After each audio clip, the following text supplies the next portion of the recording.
प्यासा कौवा। ये एक गर्म गर्मियों का दिन था। सूरज आसमान पर तेजी से चमक रहा था और जमीन खुश्क और गर्द आलूद हो चुकी थी। एक कौवा आसमान में ऊंचा उड़ रहा था और बहुत प्यासा था। उसका गला खुश्क हो गया था और पानी की तलाश में वो थक चुका था।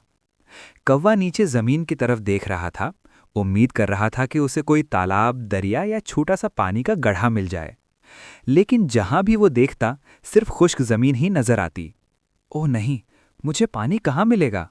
उसने खुद से कहा। वो खेतों, घरों और दरख्तों के ऊपर उड़ता रहा, लेकिन उसे कहीं भी पानी ना मिला। काफी देर के बाद कौवा बहुत कमजोर हो गया। उसे लगा कि अगर उसे जल्द पानी ना मिला तो वो जिंदा नहीं रह पाएगा। अचानक उसकी नज़र एक दरख्त के करीब चमकती हुई चीज पर पड़ी। वो फौरन नीचे उड़कर गया। हैरत की बात यह थी कि वहां एक मिट्टी का गड्ढा था। कौवा बहुत खुश हुआ और बोला, आखिरकार मुझे पानी मिल गया। वो घड़े के करीब गया और अंदर झांका। हाँ, इसमें पानी तो था, लेकिन बहुत नीचे था। कौवा अपनी चोंच से पानी तक पहुंचने की कोशिश करने लगा, मगर कामयाब न हो सका। घड़े का मुंह तंग था और पानी बहुत नीचे था। कौवा दोबारा उदास हो गया। अब मैं क्या करूं? उसने सोचा।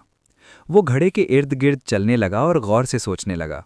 अचानक उसके जहन में ख्याल आया। उसने इर्द गिर्द देखा तो उसे जमीन पर कुछ छोटे पत्थर नजर आए। कौवा एक पत्थर अपनी चोंच में उठाकर लाया और घड़े में डाल दिया।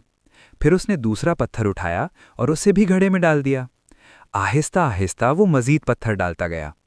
जैसे जैसे पत्थर घड़े में गिरते गए, पानी की सतह ऊपर आने लगी। कौवा गौर से देखता रहा। ये काम कर रहा है, उसने खुशी से कहा। वो एक एक करके पत्थर डालता रहा। कुछ देर बाद पानी इतना ऊपर आ गया कि कौवा आसानी से अपनी चोंच उस तक पहुंचा सका। कौवा फौरन झुका और पानी पीने लगा।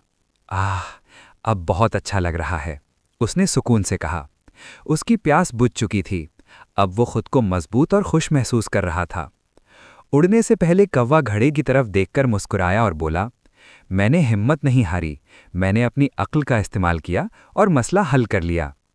खुशी से भरे दिल के साथ कौवा अपने पर फैलाकर दोबारा आसमान की तरफ उड़ गया। सबक: जहां चाह वहां राह, या जरूरत ईजाद की मां है।